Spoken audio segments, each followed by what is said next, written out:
Hello, everyone. Thanks for joining us, the EmilyAnn Theatre, for our performance of the first half of William Shakespeare's The Tempest. We've included a play summary as well as character descriptions with the video post, so please feel free to reference those. I've also included my email address so you can message me for additional homeschool teaching resources to accompany The Tempest if you'd like that. If you'd like to make a donation to the EmilyAnn Theatre and Gardens to support local theater along with our virtual butterfly festival that we're doing right now during this time, there's also a link for that. Before we begin, I'd like for all of the actors to introduce themselves. My name is Bridget Gates. I'm the artistic director of the EmilyAnn, and I'll be reading tonight for Alonso. I'm Kevin Gates. I'll be reading Prospero. Hi, I'm McKee. I'm going to play Ariel. I'm so excited to reprise this role from the 2011 production at the EmilyAnn Theatre. I'm Luke Jenkins. I'll be playing Ferdinand. Hi, I'm Laura Ray, and I'll be reading Miranda.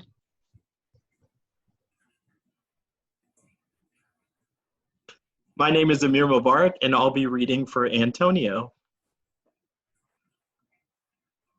Hello, my name is Trey Palmer, and I will be reading for Caliban. Hi, I'm Heath Thompson, and I'll be Stephano. Hi, I'm Jessica Allen, and I will be reading for Trinculo. I'm James Byers. I'll be reading in for Gonzalo. I'm Taylor Luke. I'll be reading for Sebastian. I'm Beth James. I'll be reading for Juno and Francisco. Hi, I'm Hallie Strange, and I will be reading for Boatswain and Ceres. Hi, I'm Brittany Flurry, and I will be reading Master, Iris, and Adrian. Thank you so much, everyone, and enjoy the beautiful storm that is William Shakespeare's The Tempest.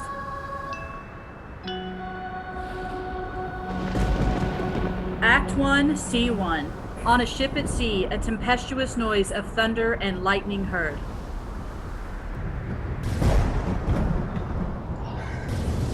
Bosun! We're here, Master. What cheer? Good. Speak to the mariners. Fall to it yarly, or we run ourselves aground. Bestir! Bestir! Hi, my heart. Cheerly, my heart. Yare, take in the topsail. Tend to the master's whistle. Blow till thy burst, thou wind, if room enough.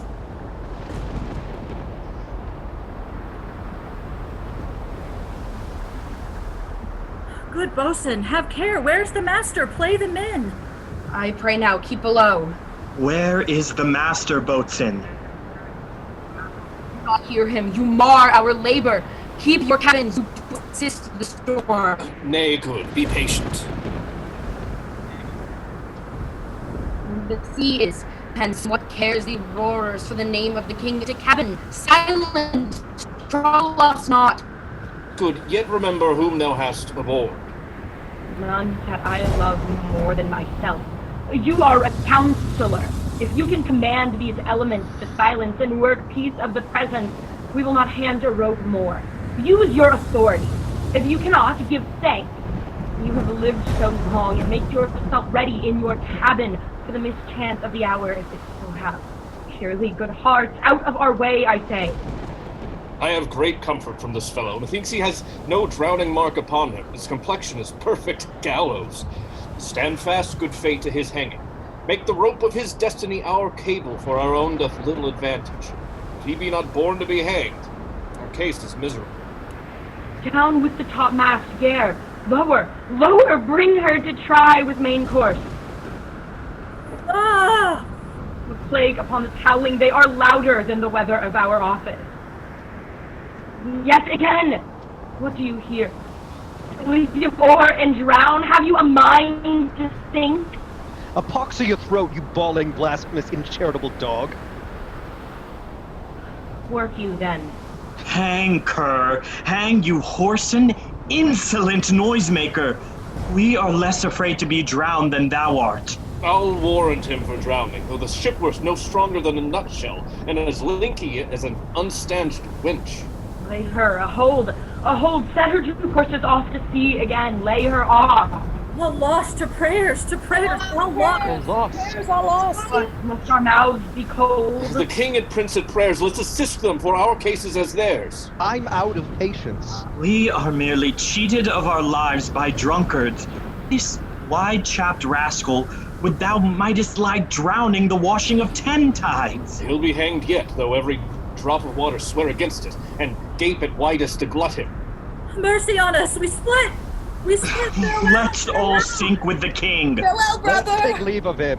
Now would I give 1,000 furlongs of sea for an acre of barren ground, long heath, brown furs, anything.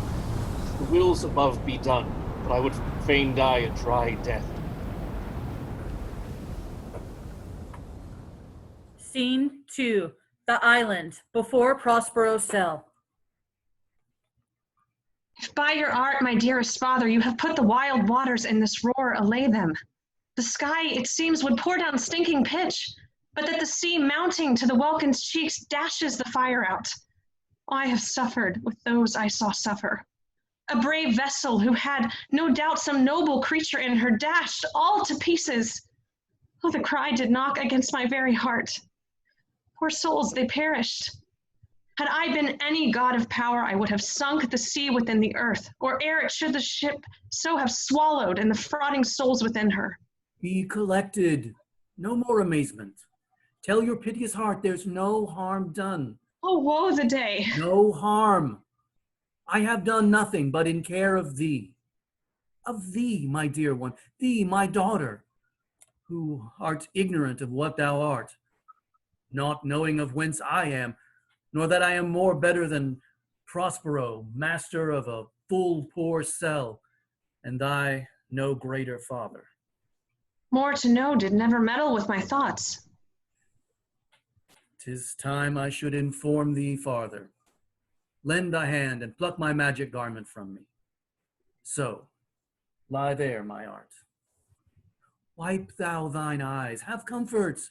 The direful spectacle of the wreck, which touched the very virtue of compassion in thee, I have with such provision in mine art so safely ordered that there is no soul, no, not so much perdition as an hair betid to any creature in the vessel which thou heardst cry, which thou sawest sink. Sit down, for thou must now know farther. You have often begun to tell me what I am, but stopped and left me to a bootless inquisition, concluding, stay, not yet. The hour's now come. The very minute bids thee ope thine ear, obey, and be attentive. Canst thou remember a time before we came unto this cell? I do not think thou canst, for then thou wast not out 3 years old. Certainly, sir, I can. By what? By any other house or person? Of anything the image tell me that hath kept with thy remembrance. 'Tis far off and rather like a dream than an assurance that my remembrance warrants. Had I not 4 or 5 women that once tended me? Thou hadst, and more, Miranda. But how is it that this lives in thy mind? What seest thou else in the dark backward and abysm of time? If thou rememberest aught ere thou camest here, how thou camest here thou mayest. But that I do not. 12 years since, Miranda, 12 years since, thy father was Duke of Milan and a prince of power. Sir, are not you my father? Thy mother was a piece of virtue, and she said thou wast my daughter, and thy father was Duke of Milan, and thou, his only heir, and princess no worse issued. Oh, the heavens! What foul play had we that we came from thence? Or blessed wast we did? Both, my girl. By foul play, as thou sayest, were we heaved thence, but blessedly hope hither. Oh, my heart bleeds to think of the teen that I have turned you to, which is from my remembrance. Please you, farther. My brother and thy uncle, called Antonio, I pray thee, mark me, that a brother should be so perfidious, he whom next thyself of all the world I loved, and to him put the manage of my state, as at that time through all the signories it was the first, and Prospero, the prime duke, being so reputed in dignity and for the liberal arts without a parallel, those being all my study. The government I cast upon my brother, and to my state grew stranger, being transported and wrapped in secret studies. Thy false uncle, dost thou attend me? Sir, most heedfully. Being once perfected how to grant suits, how to deny them, who to advance and who to trash for overtopping, new created the creatures that were mine, I say, or changed them, or else new formed them, having both the key of officer and office, set all hearts in the state to what tune pleased his ear, that now he was the ivy which had hid my princely trunk and sucked my verdure out on it. Thou attend'st not. Good sir, I do. Pray thee, mark me. I, thus neglecting worldly ends, all dedicated to closeness and the bettering of my mind with that which, but by being so retired, o'erprized all popular rate, in my false brother awaked an evil nature, and my trust, like a good parent, did beget of him a falsehood in its contrary as great as my trust was, which had indeed no limit, a confidence sans bound. He being thus lorded, not only with what my revenue yielded, but what my power might else exact, like one who, having into truth by telling of it, made such a sinner of his memory to credit his own lie, he did believe he was indeed the Duke.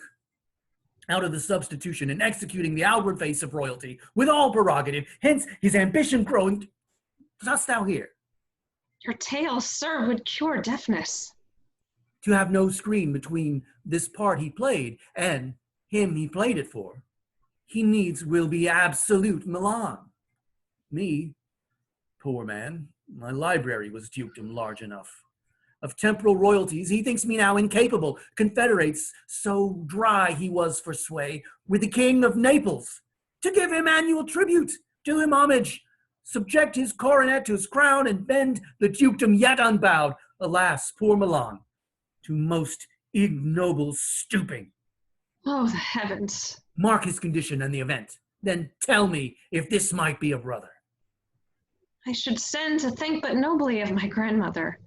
Good wombs have borne bad sons. Now, the condition.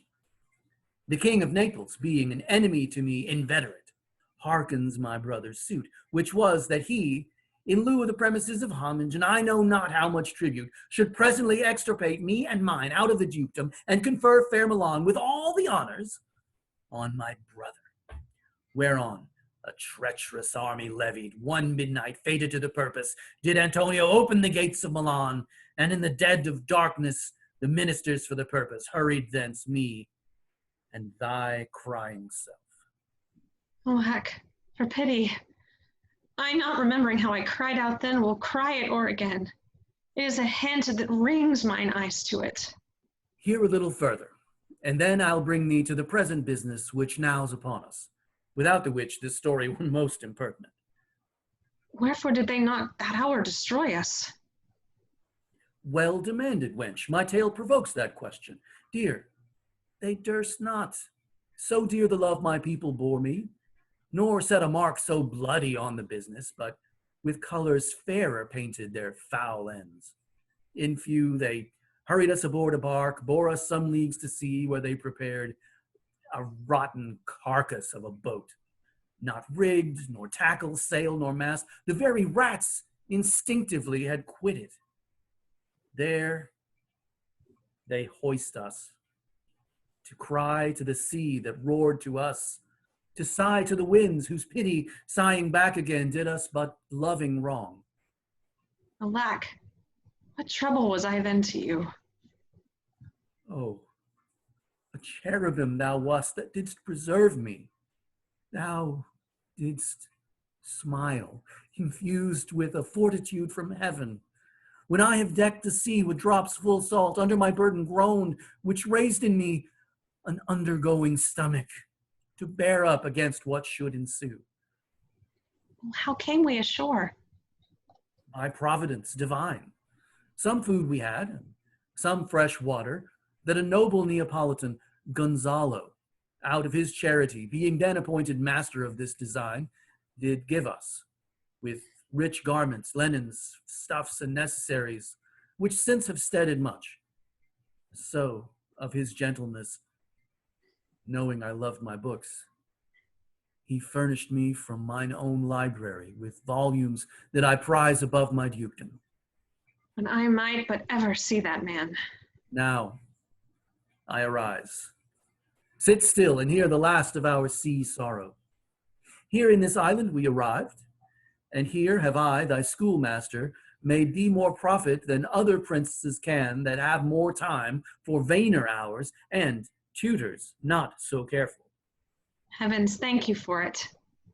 And now I pray you, sir, for still 'tis beating in my mind, your reason for raising this sea storm. Know thus far forth, by accident most strange, bountiful fortune, now, my dear lady, hath mine enemies brought to this shore, and by my prescience I find my zenith doth depend upon a most auspicious star, whose influence, if now I court not, but omit, my fortunes will ever after droop.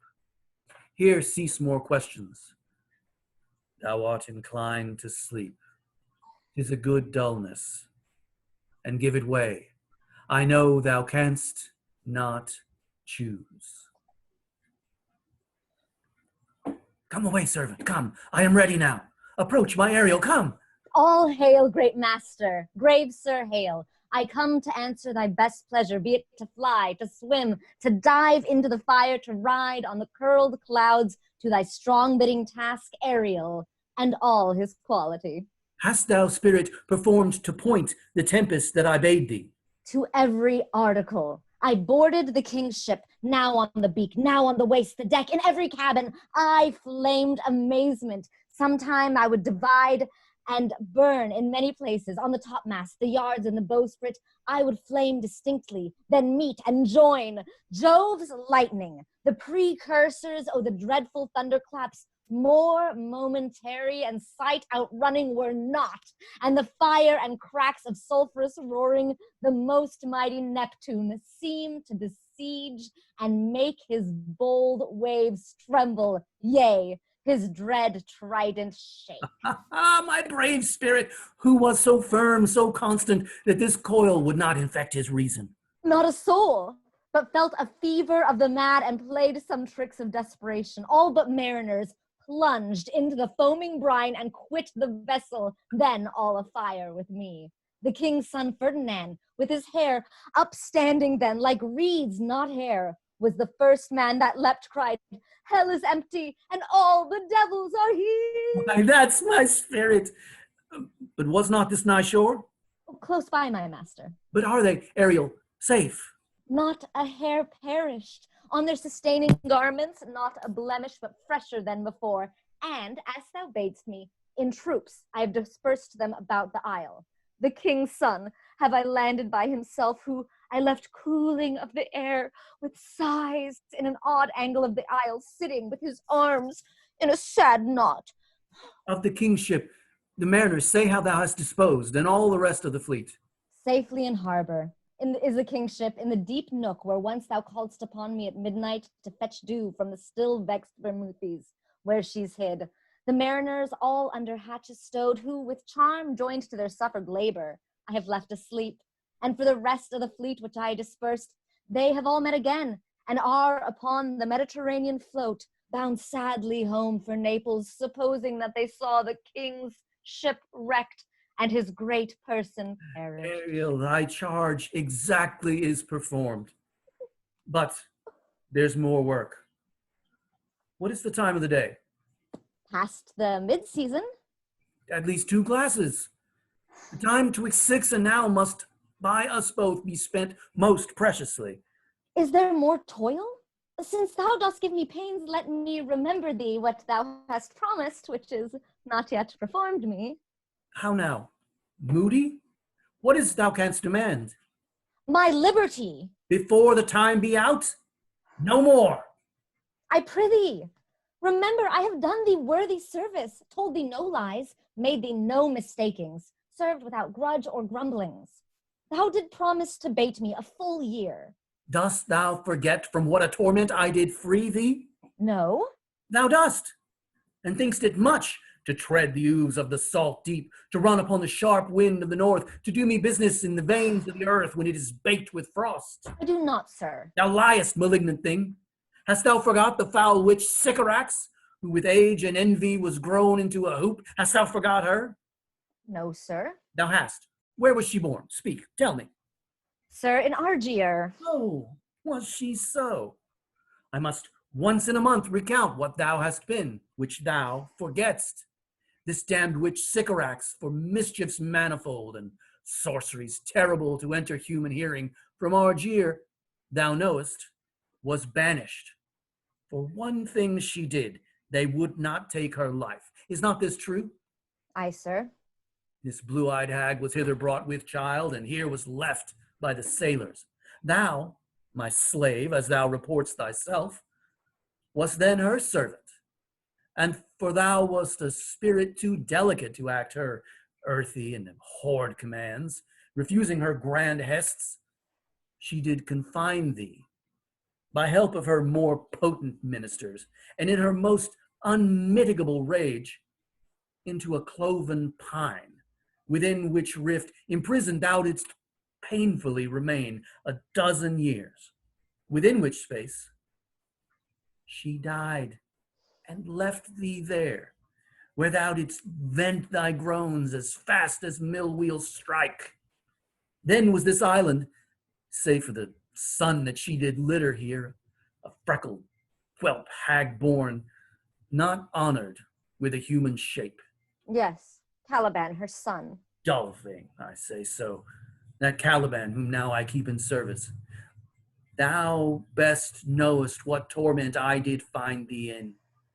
Thy groans did make wolves howl, and penetrate the breasts of ever angry bears. It was a torment to lay upon the damned, which Sycorax could not again undo.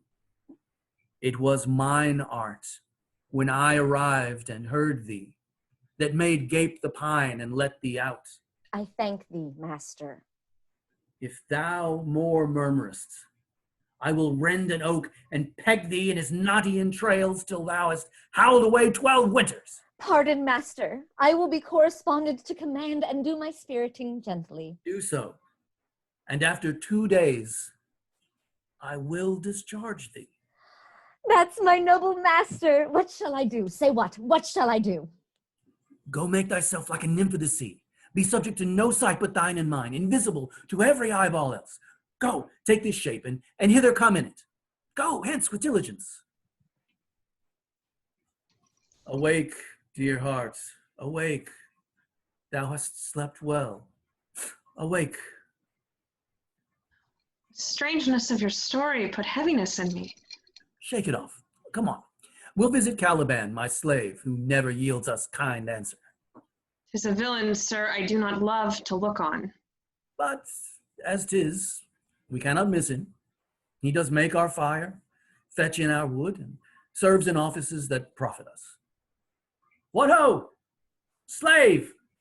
Caliban! Thou earth, thou speak! There's wood enough within. Come forth, I say. There's other business for thee. Come, thou tortoise, when? Fine apparition. My quaint Ariel, hark in thine ear. My lord, it shall be done. Thou poisonous slave, got by the devil himself upon thy wicked dam, come forth. Oh, as wicked do as ere my mother brushed with raven's feather from old and wholesome Finn. Drop on you both, a southwest blow on ye, and blister all you over. For this, be sure, tonight thou shalt have cramps, side stitches that shall pen thy breath up. Urchin shall, for that vast of night that they may work, all exercise on thee. Thou shalt be pinched as thick as honeycomb, each pinch more stinging than bees that made him. I must eat my dinner. This island's mine, by Sycorax, my mother, which thou takest from me. When thou camest first, thou strokest me, and madest much of me, wouldst give me water with berries in it, and teach me how to name the bigger light, and how the less, that burn by day and night. Then I loved thee, and showed thee all the qualities of the isle, the fresh springs, the brine pits, the barren place and fertile. Cursed be I that did so. All the charms of Sycorax, toads, beetles, bats, light on you. For I am all the subjects that you have, which first was mine own king, and here you stye me in this hard rock, while you do keep from me the rest of the island. Thou most lying slave, whom stripes may move, not kindness, I have used thee, filth as thou art, with human care, and lodged thee in mine own cell, till thou didst seek to violate the honor of my child. Oh, ho, ho, oh, ho. Would it have been done? Thou didst prevent me. I had peopled else this isle with Calibans. Horrid slave, which any print of goodness will not take, being capable of all ill. I pitied thee, took pains to make thee speak, taught thee each hour one thing or other, when thou didst not, savage, know thine own meaning, but wouldst gabble like a thing most brutish. I endowed thy purposes with words that made them known. But thy vile race, though thou didst learn, had that in it which good natures could not abide to be with. Therefore wast thou deservedly confined into this rock, who hadst deserved more than a prison. You taught me language, and my profit on it is I know how to curse. The red plague rids you for learning me your language. Hag seed hence! Fetch us in fuel, and be quick, thou art best, to answer other business. Shrugg'st thou malice?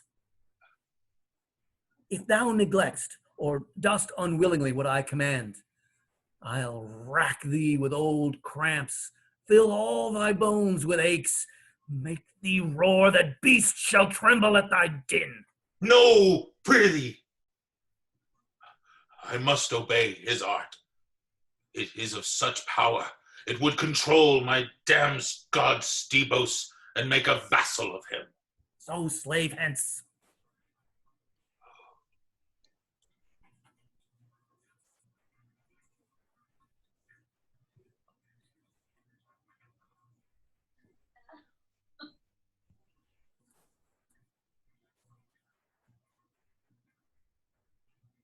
Come unto these yellow sands, and then take hands, curtsied when you have unkissed the wild waves' whist.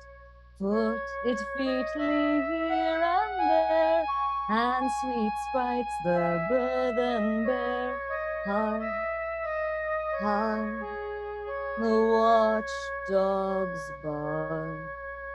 Hark, hark, I hear the strain of strutting chanticleer cry cock-a-doodle-doo. Where should this music be? In the air or the earth? It sounds no more, and sure it waits upon some god of the island. Sitting on a bank, weeping again, the king, my father's wreck, this music crept by me upon the waters, allaying both their fury and my passion with its sweet air. Thence I have followed it, or it hath drawn me rather, but 'tis gone. No, it begins again. Full fathom 5 thy father lies, of his bones are coral made. Those are pearls that were his eyes, nothing of him that doth fade, but doth suffer a sea change into something rich and strange. Sea nymphs hourly ring his knell. Hark, now I hear them ding dong bell. this ditty does remember my drowned father. This is no mortal business, nor no sound that the earth owes. I hear it now above me. The fringed curtains of thine eye advance, and say what thou seest yon. What is it? A spirit? Lord, how it looks about. Believe me, sir, it carries a brave form, but 'tis a spirit. No, wench. It eats and sleeps and hath such senses as we have, such. This gallant which thou seest was in the wreck. But he's something stained with grief, that's beauty's canker. Thou mightst call him a goodly person. He hath lost his fellows and strays about to find him. I might call him a thing to find, for nothing natural I ever saw so noble. It goes on, I see, as my soul prompts it. Spirit, fine spirit, I'll free thee within 2 days for this. Most sure, the goddess on whom these airs attend. Vouchsafe my prayer, may I know if you remain upon this island, and that you will some good instruction give. How may I bear me here? My prime request, which I do at last pronounce, is, oh, you wonder if you be maid or no. No wonder, sir, but certainly a maid. My language, heavens. I am the best of them that speak this speech, were I but where it is spoken. How, the best? What wert thou if the King of Naples heard thee? A single thing, as I am now, that wonders to hear thee speak of Naples. He does hear me, and that he does I weep. Myself am Naples, who with mine eyes never since at ebb beheld the king my father rent. Alack, for mercy. Yes, faith, and all his lords, the Duke of Milan and his brave son being twain. The Duke of Milan and his more braver daughter could control thee, if now it were fit to do it. At the first sight they have changed eyes. Delicate Ariel, I'll set thee free for this. A word, good sir. I fear you have done yourself some wrong. A word. Why speaks my father so ungently? This is the third man that e'er I saw, the first that e'er I sighed for. Pity move my father to be inclined my way. Oh, if a virgin in your affection not gone forth, I'll make you the Queen of Naples. Soft, sir. One word more. They are both in either's powers. But this swift business I must uneasy make, lest too light winning make the prize light. One word more. I charge thee that thou attend me. Thou dost here usurp the name thou owest not, and hast put thyself upon this island as a spy, to win it from me, the lord on't. No, as I am a man. There's nothing ill can dwell in such a temple. If the ill spirit have so fair a house, good things will strive to dwell with it. Follow me. Speak you not for him, he's a traitor. Come, I'll manacle thy neck and feet together. Sea water shalt thou drink. Thy food shall be the fresh brook mussels, withered roots and husks wherein the acorn cradled. Follow. No, I will resist such entertainment till mine enemy has more power. Oh dear father, make not too rash a trial for him, for he's gentle and not fearful. What, I say, my foot, my tutor? Put up thy sword, traitor, who makest a show but darest not strike. Thy conscience is so possessed with guilt. Come from thy ward, for I can here disarm thee with this stick and make thy weapon drop. Beseech you, father. Hence! Hang not on my garments. Sir, have pity. I'll be his surety. Silence! One word more shall make me chide thee, if not hate thee. What? An advocate for an impostor? Hush! Thou thinkst there is no more such shapes as he, having seen but him and Caliban. Foolish wench, to the most of men, this is a Caliban, and they to him are angels. My affections are then most humble. I have no ambition to see a goodlier man. Come on, obey. Thy nerves are in their infancy again and have no vigor in them. So they are. My spirits, as in a dream, are all bound up. My father's loss, the weakness which I feel, the wreck of all my friends, nor this man's threats, to whom I am subdued, but are light to me. Might I but through my prison once a day behold this maid, all corners of the earth. Let liberty make use of space enough have I in such a prison. It works. Come on. Thou hast done well, fine Ariel. Follow me. Hark, what thou else shalt do me. Be of comfort. My father's of a better nature, sir, than he appears by speech. This is unwanted which now came from him. Thou shalt be free as mountain winds, but then exactly do all points of my command. To the syllable. Come, follow. Speak not for him.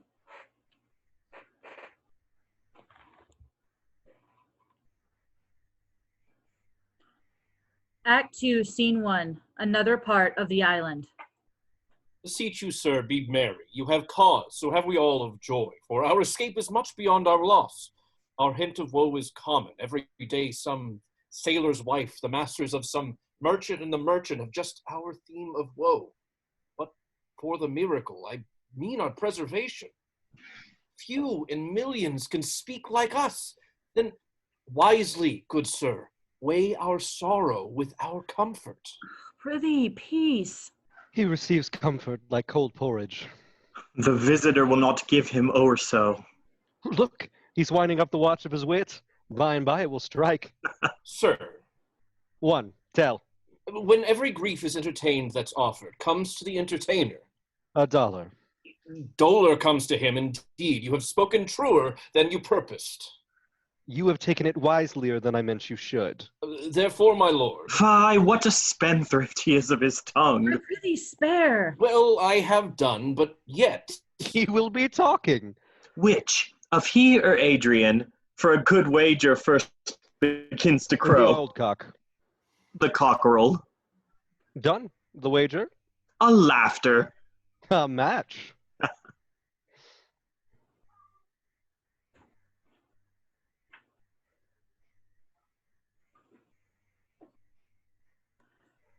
Unhabitable and almost inaccessible. Yet. He could not miss it.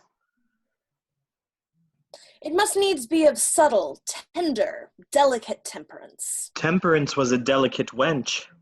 Aye, and a subtle, as he most learnedly delivered.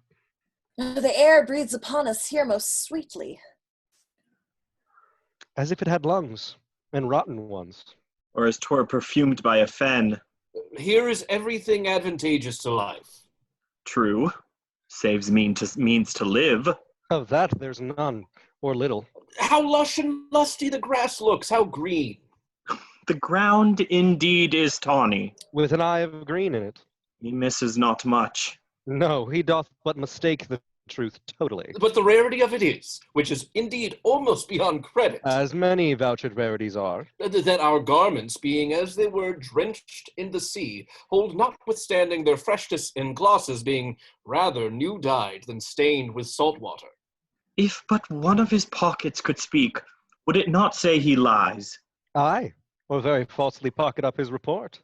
Methinks our garments are now as fresh as when we put them on first in Afric, at the marriage of the king's fair daughter Claribel to the king of Tunis. 'Twas a sweet marriage, and we prosper well in our return. Tunis was never graced before with such a paragon to their queen. Not since widow Dido's time. Widow? A pox of that!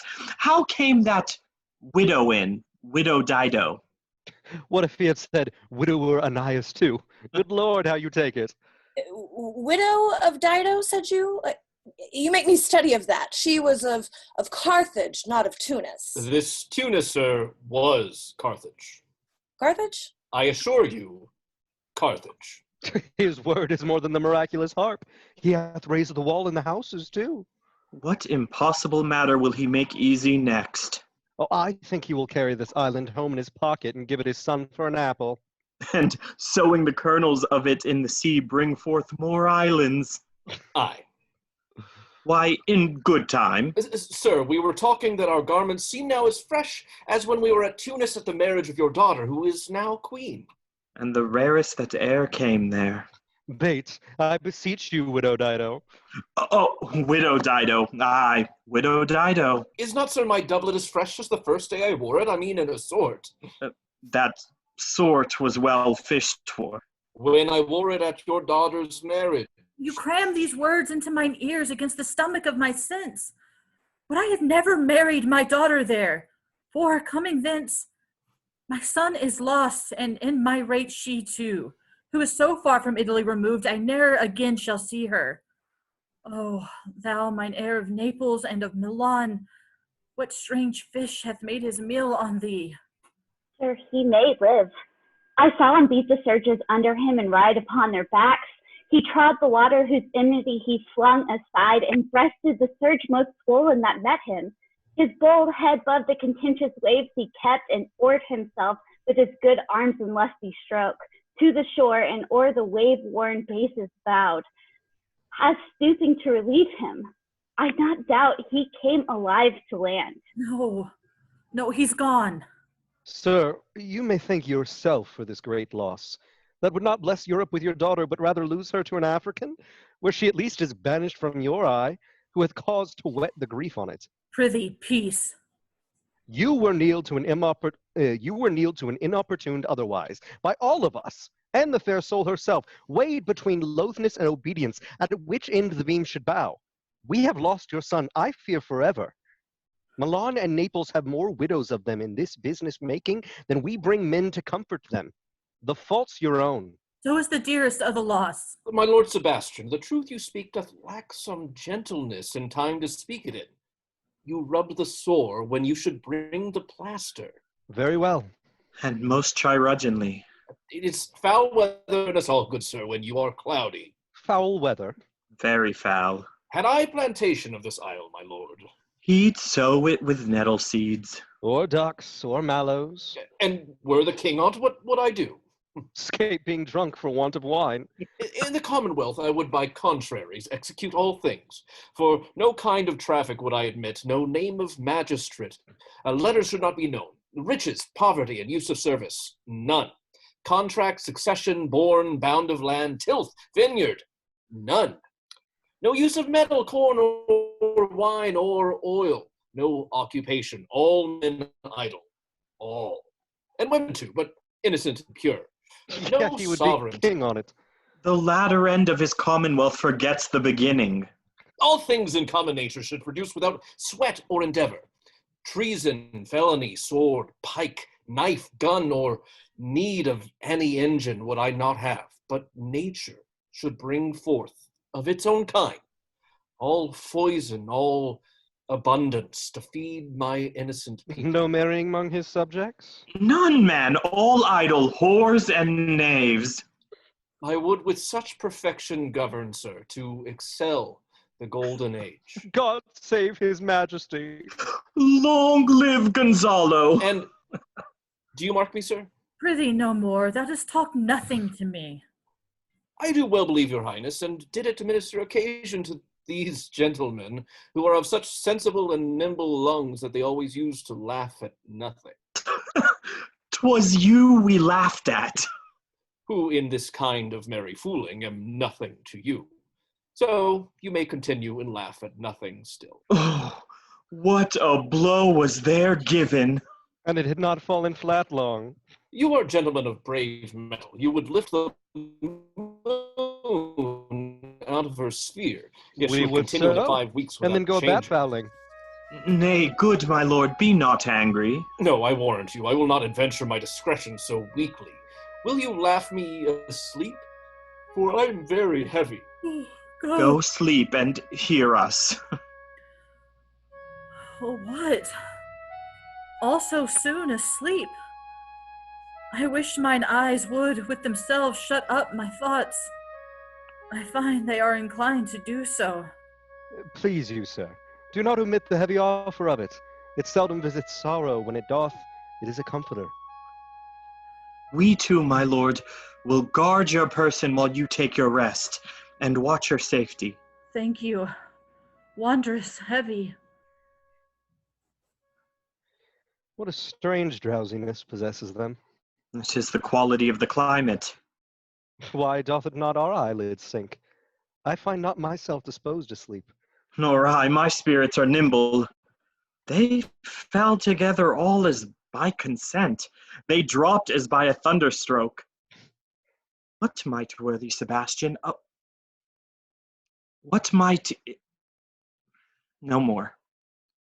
And yet, methinks I see it in thy face, what thou shouldest be. The occasion speaks thee, and my strong imagination sees a crown dropping upon thy head. What?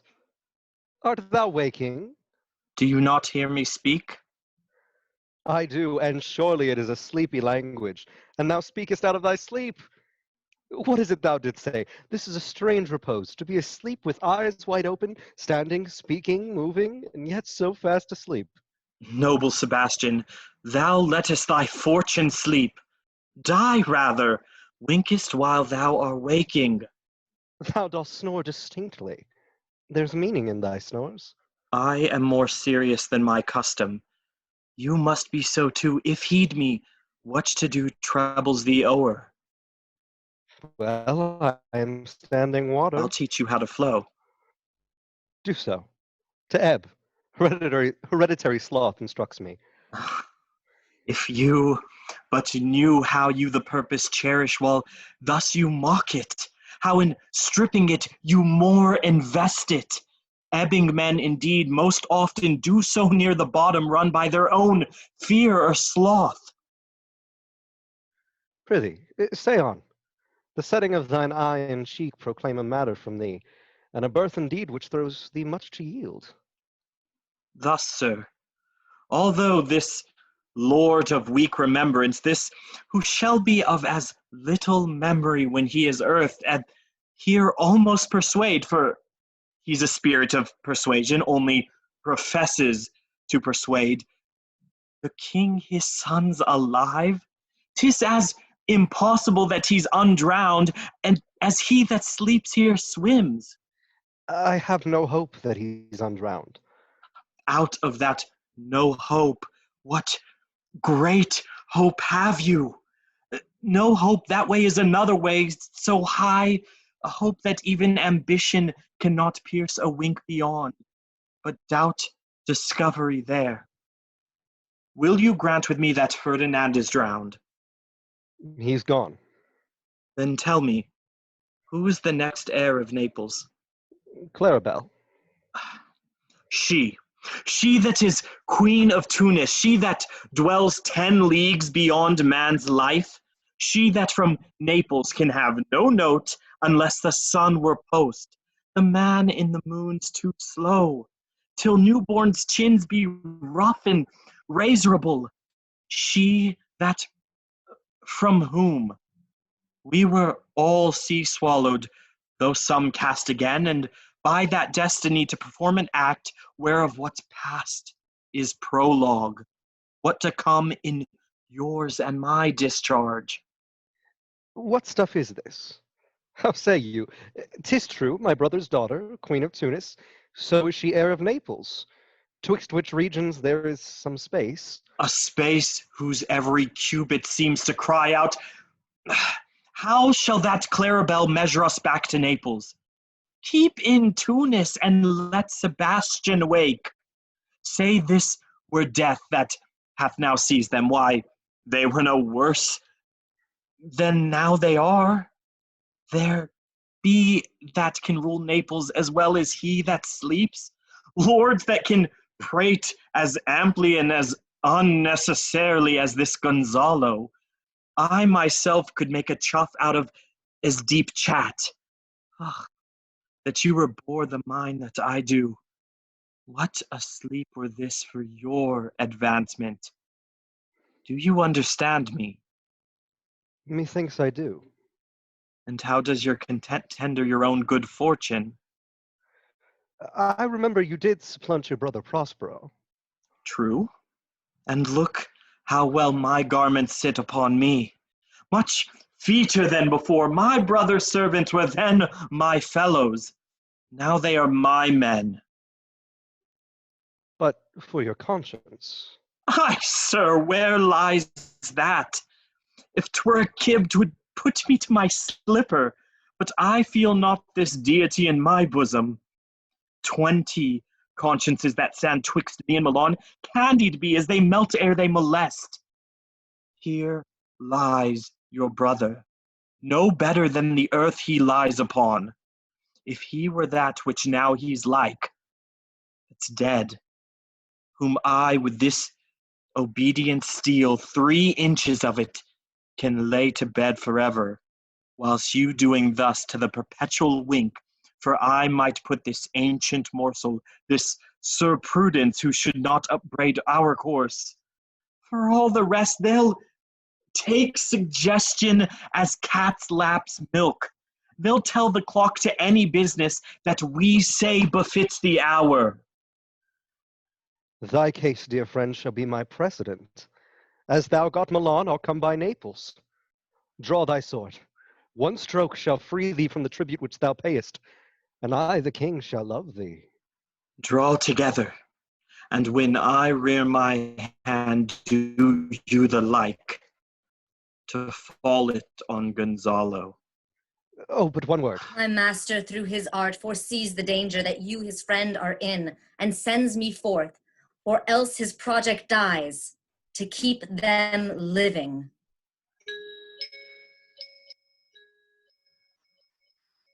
While you here do snoring lie, open-eyed conspiracide his doth take. If of life you keep a care, shake off slumber and beware. Awake, awake. Then let us both be sudden. Now, good angels, preserve the king. Why, how now? Ho, awake! Why are you drawn? Wherefore this ghastly looking? What's the matter? While we were stood here securing your repose, even now we heard a hollow burst of bellowing, like bulls, or rather lions. Did it not wake you? It struck mine ear most terribly. I heard nothing. Oh, 'twas a din to fright a monster's ear, to make an earthquake. Sure it was the roar of a whole herd of lions. Heard you this, Gonzalo? Upon mine honor, sir, I heard a humming, and that a strange one too, which did awake me. I shaked you, sir, and cried as mine eyes opened. I saw their weapons drawn. There was a noise, that's verily. 'Tis best we stand upon our guard, or that we quit this place. Let's draw our weapons. Lead off this ground, and let's make further search for my poor son. Heavens keep him from these beasts, for he is sure in the island. Lead away. Prospero, my lord, shall know what I have done. So, king, go safely on to seek thy son.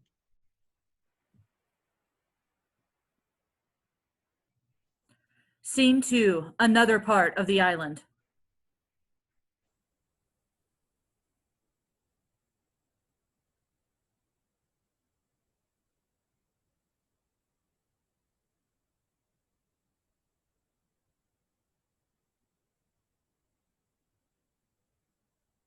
All the infections that the sun sucks up, from bogs, fens, flats, on Prosper fall, and make him by inch meal a disease.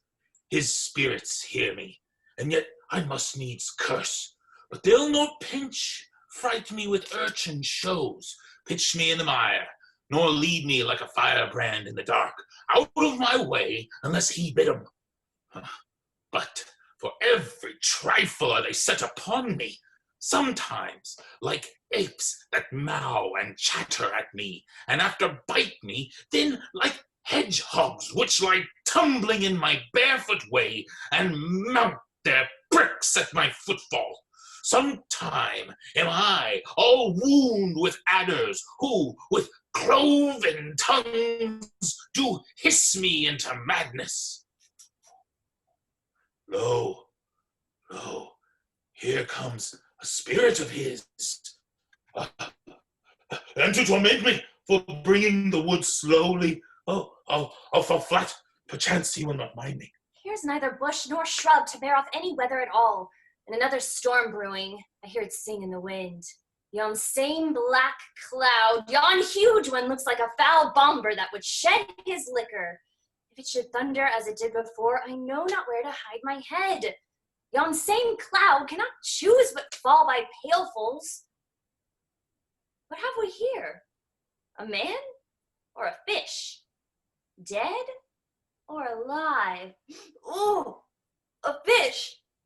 He smells like a fish, a very ancient and fish-like smell, kind of not of the newest, poor John. A strange fish.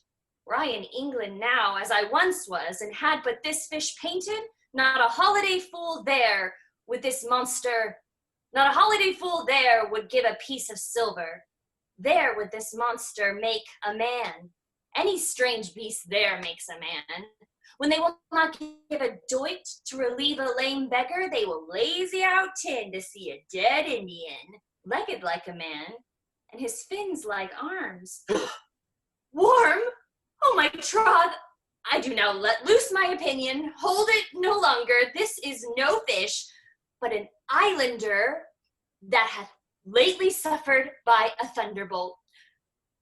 Alas, the storm is come again.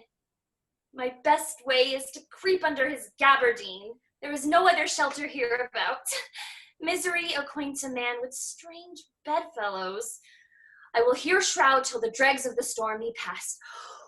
I shall no more to sea, here shall I die ashore. This is a very scurvy tune to sing at a man's funeral. Well, here's my comfort.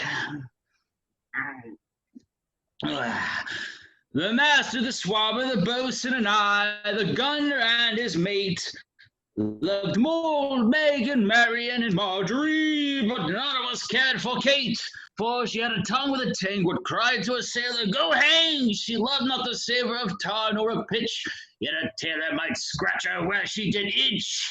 Then to sea, boys, and let her go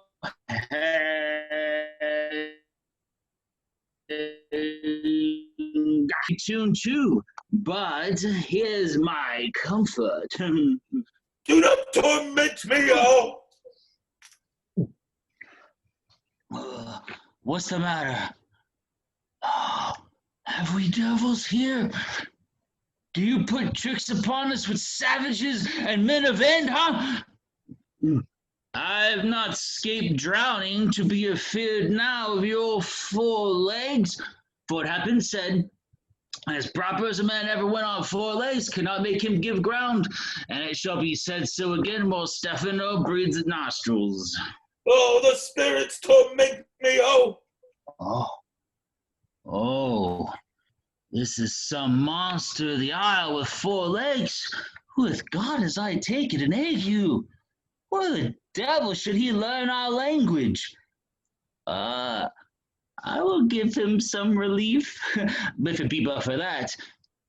If I can recover him and keep him tame and get to Naples with him, he's a present for any emperor that ever trod on meat's leather. Do not torment me. Prithee, I'll bring my wood home faster. Oh, he's in a fit now and does not talk after the wisest. He shall taste of my bottle. If he have never drunk wine afore, it will go near to remove his fit. If I can recover him and keep him tame, I will not take too much for him. He shall pay for him that hath him, and that soundly. Thou dost me yet but little hurt, but thou wilt anon. I know it by thy trembling now. Prosper works upon thee. Come on your ways. Open your mouth. Here is that which will give language to you, cat. Open your mouth. This will shake your shaking. I can tell you in that soundly. You cannot tell who's your friend. Open your taps again. I should know that voice. It should be, but he is drowned, and these are devils. Oh, defend me! Oh, 4 legs and 2 voices. A most delicate monster. His forward voice is to speak well of his friend. His backward voice is to utter foul speeches and to detract. If all the wine in my bottle will recover him, I will help his ague. Come, amen.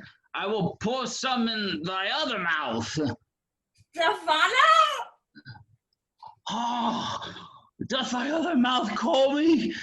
Mercy, mercy, this is a devil and no monster. I will leave him. I have no long spoon. Stephano? If that be a Stephano, touch me and speak to me. For I am Trinculo. Be not afeard, thy good friend Trinculo. Thou beest Trinculo, come forth. I'll pull thee by the lesser leg. If any be Trinculo's legs, these are they. Thou art very Trinculo indeed. How camest thou to be siege this moon calf? Can he vent, Trinculus? I took him to be killed with a thunderstroke. But art thou now drowned, Stephano? I hope thou art not drowned. Is the storm overblown? I hid me under the dead moon cast gabardine for fear of the storm. Art thou living, Stephano? Oh, Stephano, 2 Neapolitans escaped! Pray thee, do not turn me about. My stomach is not constant. These be fine things, and if they be not sprites, that's a brave god and bears celestial liquor. I will kneel to him. How didst thou escape? How camest thou hither? Swear by this bottle how thou camest hither. I escaped upon a butt of sack which the sailors heaved overboard by this bottle, which I made of the bark of a tree with mine own hands since I was cast ashore.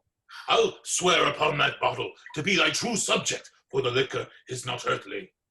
Yeah, swear then how thou escapest.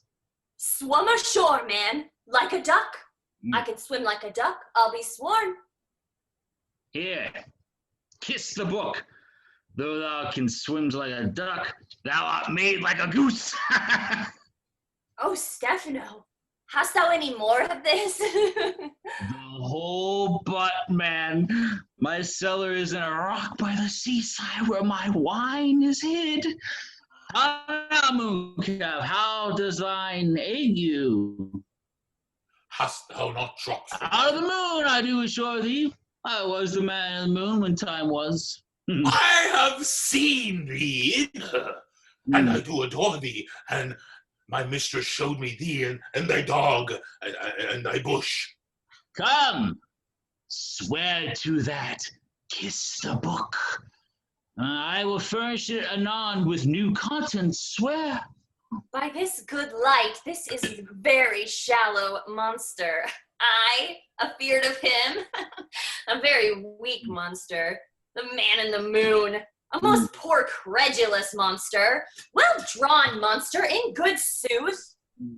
I'll show thee every fertile inch of the island, and I will kiss thy foot. I prithee, be my god. By this light, a most perfidious and drunken monster. When God's asleep, he'll rob his bottle. I'll kiss thy foot. I'll swear myself thy subject. Come on then, down and swear. I shall laugh myself to death at this puppy-headed monster. A most scurvy monster. I could find it in my heart to beat him. Kiss. But that the poor monster's in drink, an abominable monster. I'll show thee the best springs. I'll pluck thee berries. I'll fish for thee and get thee wood enough. A plague upon the tyrant that I serve. I'll bring him no more sticks, but follow thee, and thou wondrous man. A most ridiculous monster to make wonder of a poor drunkard. I prithee, let me bring thee where crabs grow. And I, with my long nails, will dig thee pignuts, and show thee a jay's nest, and instruct thee how to snare the nimble marmoset. I'll bring thee to clustering filberts, and sometimes I'll get thee young scammels from the rock. Wilt thou go with me? I pray thee now, lead the way without any more talking. Trinculo, the king, and all our else being drowned, we will inherit here. Bear my bottles. Fellow Trinculo will fill him by and by again. Farewell, master! Farewell! Farewell! A howling monster. Drunken monster. No more dams I'll make for fish, nor fetching, firing at, requiring, nor scrape, trencher, nor wash dish. Ban, Caliban has a new master, get a new man. Freedom, heyday, heyday, freedom, freedom, heyday, freedom. Oh, brave monster, lead the way.